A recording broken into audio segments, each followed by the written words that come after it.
साथियों नमस्कार। आज की जो महत्वपूर्ण न्यूज़ है उसके बारे में समझ लेते हैं। बीपीएड ब्रिज कोर्स प्रशिक्षित अब सुप्रीम कोर्ट में दायर करेंगे याचिका। जो बीपीएड के बाद जो ब्रिज कोर्स कराया गया था उसके बाद जो प्रशिक्षित जो युवाएं हैं उनको जो है इस भर्ती में शामिल नहीं किया गया है, तो उसके रिगार्डिंग कुछ न्यूज़ है। प्रदेश में प्राथमिक शिक्षकों के 1670 पदों पर चल रही भर्ती प्रक्रिया जो है विवादों के घेरे में आ गई है। बीएड ब्रिज कोर्स जो है प्रशिक्षित 119 युवाओं के आवेदन निरस्त होने से बेरोजगारों में भारी आक्रोश है। समानता के अधिकार का हवाला देते हुए अब इन प्रशिक्षितों ने न्याय के लिए सुप्रीम कोर्ट का दरवाज़ा खटखटाने का मन बना लिया है। कपकोट निवासी अरविंद उपाध्याय ने बताया कि उच्च न्यायालय के निर्देशों के क्रम में उन्होंने बीपीएड के बाद ब्रिज कोर्स पूर्ण किया था। हाल ही में सरकार ने प्राथमिक शिक्षकों के 1670 पदों के लिए जारी विज्ञापन में इन प्रशिक्षितों ने भी आवेदन किया था, लेकिन विभाग ने उनके आवेदनों को यह कहकर रद्द कर दिया गया कि वे इस भर्ती के लिए योग्य नहीं है। आवेदकों का कहना है कि सरकार का यह दोहरा रवैया उनके भविष्य के साथ खिलवाड़ है। तो अब उन्होंने कहीं ना कहीं इस चीज़ को मामले को सही करने के लिए और अपने आप को इसमें शामिल करने के लिए सुप्रीम कोर्ट का दरवाज़ा खटखटाने की वो लोग सोच रहे हैं। और कहीं ना कहीं जो बीपीएड जो उसके बाद जो ब्रिज कोर्स का हवाला दिया गया था हाई कोर्ट के द्वारा, उसके बाद फिर उसके बाद जब ये भर्ती में शामिल किए गए तो उसके बाद यह बोला गया कि विभाग के द्वारा कि यह जो है आपके इस भर्ती के लिए पात्र नहीं है। तो कहीं ना कहीं ये अभ्यर्थी काफ़ी नाखुश हैं और इन्होंने जो है सुप्रीम कोर्ट का दरवाज़ा खटखटाने की मांग की है। बाकी और देख लेते हैं क्या न्यूज़ देखने को हमें मिल रही है। फर्जी दस्तावेजों से नौकरी पाए शिक्षक को कारावास है, जसपुर की न्यूज़ है। न्यायिक मजिस्ट्रेट जहांआरा अंसारी की अदालत ने फर्जी दस्तावेजों से नौकरी हासिल करने वाले एक शिक्षक को अलग अलग धाराओं में 5.5 साल के कठोर कैद की सज़ा सुनाई है। 6,000 रुपये का अर्थदंड भी लगाया है। वर्ष 2018 में तत्कालीन उप शिक्षा अधिकारी आशाराम चौधरी ने छात्र छात्राओं को पढ़ाने में लापरवाही, पढ़ाई का स्तर कमजोर होने और शिक्षक की योग्यता पर संदेह होने पर राजकीय प्राथमिक विद्यालय टीला में तैनात सहायक अध्यापक विजेंद्र कुमार के हाई स्कूल एवं इंटर के प्रमाण पत्रों की जांच कराई। जांच में सामने आया कि हाई स्कूल व इंटरमीडिएट के प्रमाण पत्र फर्जी थे। इन फर्जी प्रमाण पत्रों के आधार पर विजेंद्र ने वर्ष 2014 में शिक्षा विभाग में सहायक अध्यापक के रूप में नियुक्ति प्राप्त की थी। एबीओ ने थाना कुंडा में मुकदमा दर्ज कराया था। शिक्षक को सेवा से बर्खास्त कर दिया गया था। सुनवाई के दौरान असली विजेंद्र कुमार पेश हुआ और बताया कि अमरोहा यूपी के निवासी वरण सिंह हैं। तो कहीं ना कहीं इस टाइप की न्यूज़ें जो है अक्सर हमें अब देखने को मिल रही है। जब से फर्जी स्थायी निवास का जब से मामला इस भर्ती में निकल के आ रहा है तो कहीं ना कहीं कई चीज़ें अब लोगों के सामने हमें आते हुए दिख रही हैं।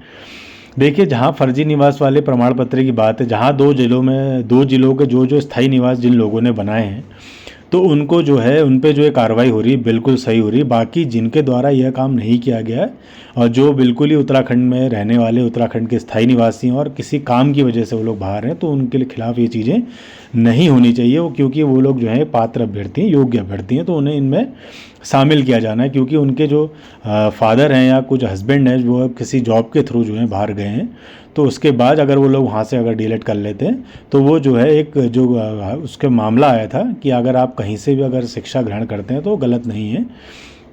तो ये मामले के आधार पर अगर हम इस चीज़ को देखें तो बिल्कुल सही हमें देखती हुई प्रतीत होती है।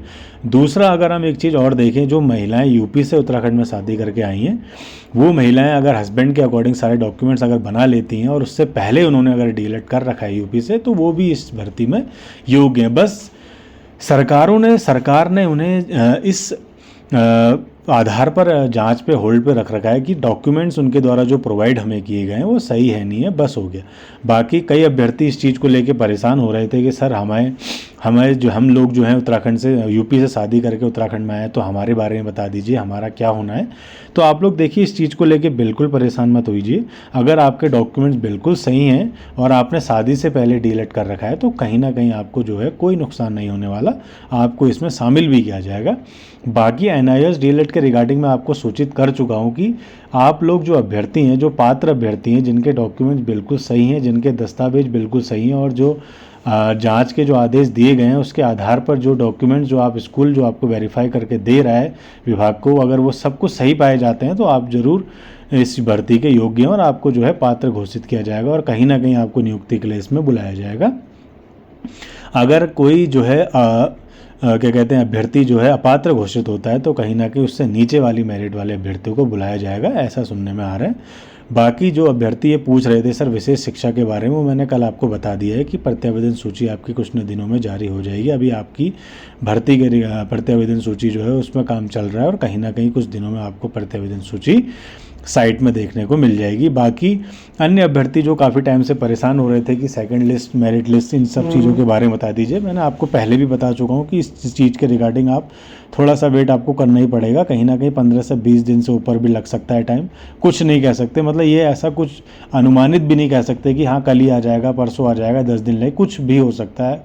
होने को कल आ जाए, होने को 1 महीने बाद भी आ सकती है। तो इसलिए अभी किसी की चीज़ों पे आपको विश्वास नहीं करना है। बस ये है कि आप अपना एक विश्वास बना के रखिए, थोड़ा सा वेट कीजिए, कहीं ना कहीं आपकी चीज़ें फेवर में आएंगी। क्योंकि देखिए आप लोगों का इतना बड़ा समूह है तो आप लोग जो है कुछ ना कुछ तो करेंगे, ऐसा तो है नहीं।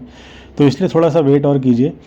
और दूसरा मैंने उस चीज़ के बारे में बता ही दिया है कि जो डीएलएड के रिगार्डिंग जो डाइट के कल जो उनको जिले आवंटन हुए हैं, वो अपनी जो है तुरंत से तुरंत अपनी डॉक्यूमेंट्स रेडी कीजिए और 2 से 9 फरवरी के बीच में अपने डॉक्यूमेंट्स अपने संबंधित ज़िले में वेरीफाई करवाइए और तुरंत जो है अपने प्रशिक्षण संस्थान में अपनी जो है पढ़ाई शुरू कीजिए। ठीक है, 2 साल का आपका ये रहेगा टेन्योर और इसके दौरान जो है उसके बाद ही आप लोग जो है सरकारी सेवा में आ पाएंगे।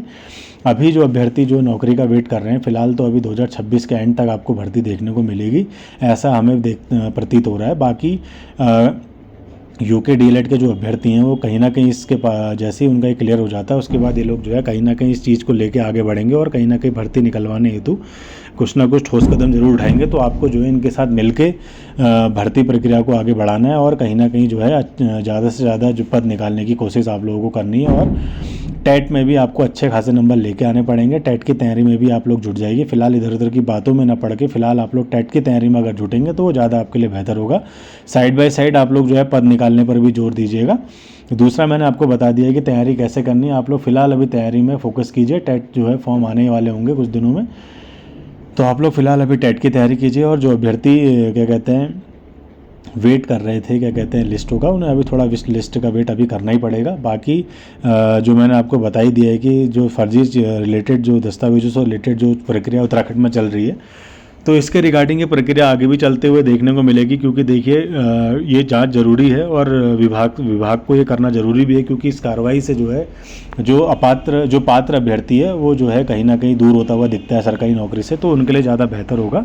और अपात्र अभ्यर्थी कहीं ना कहीं जो है सरकारी नौकरी में सही नहीं है, तो जितना हो सके ये कार्रवाई जो है जितनी जल्दी निपटे तो उतना सही भी है। और जो योग्य अभ्यर्थी उनको तुरंत नौकरी मिले तो ज़्यादा बेहतर रहेगा। बाकी आपके कोई भी अगर प्रश्न है या कोई भी आप लोग कुछ पूछना चाहते हैं तो मुझे पर्सनली टेलीग्राम के थ्रू भी पूछ सकते हैं या कमेंट सेक्शन में भी अपने प्रश्न डाल सकते हैं, मैं आपका आंसर ज़रूर दूंगा। बाकी वीडियो देखने के लिए धन्यवाद।